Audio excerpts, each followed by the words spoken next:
He didn't want to be king. He didn't like public speaking. But when duty called, King George V stepped forward and led his empire through one of the most turbulent times. In modern history, George Frederick Ernest Albert was born on June 3, 1865, in London.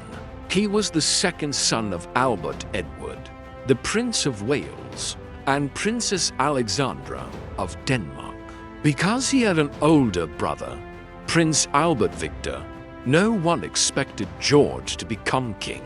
Instead of preparing for the throne, George entered the Royal Navy at just 12 years old. He served for over a decade, sailing across the world, learning discipline, leadership, and a deep love for the sea.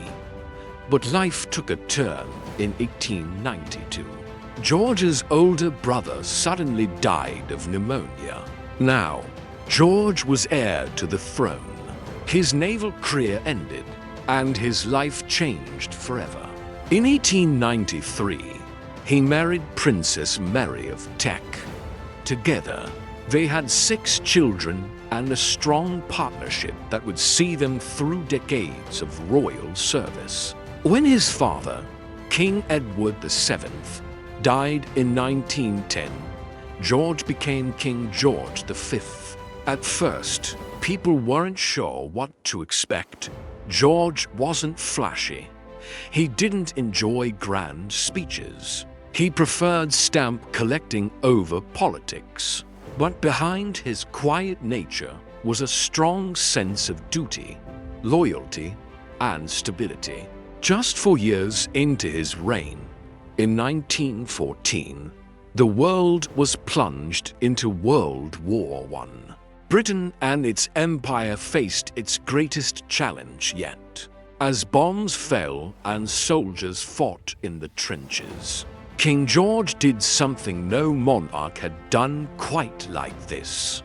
Before he connected directly with his people, he visited hospitals, walked among the wounded, and wrote personal letters to grieving families. He wasn't a soldier on the battlefield, but he was a steady figure at home, offering unity during chaos.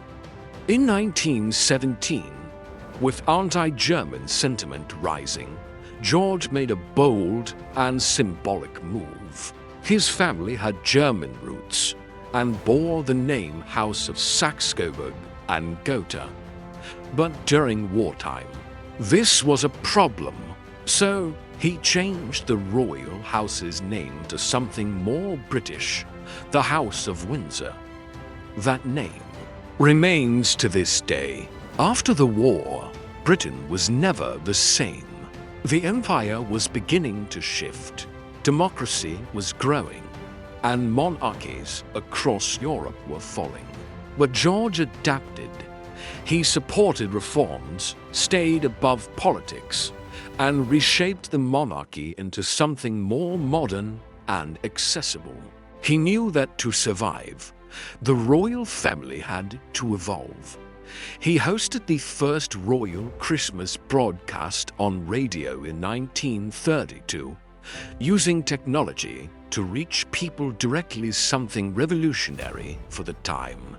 He also became known for his steady hand during times of unrest. When revolution threatened Britain after the Russian Revolution, George refused to panic.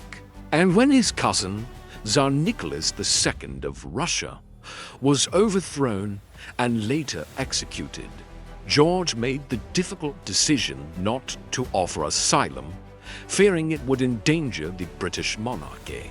It was a controversial choice, but one that shows the burden kings often carry. As he aged, George's health declined. Years of smoking took their toll. He suffered from chronic bronchitis and lung issues. On January 20th, 1936, King George V died at the age of 70. His death marked the end of a significant era, an era of empires, war, and massive change. He was succeeded by his son, Edward VIII, who later abdicated, passing the crown to George's second son, George VI. King George V's legacy is subtle but powerful. He wasn't a showman, he wasn't a reformer or revolutionary, but he was the calm in the storm, the monarch who held the empire together during its greatest crisis, the man who transformed the British royal family from a symbol of power into a symbol of unity and continuity.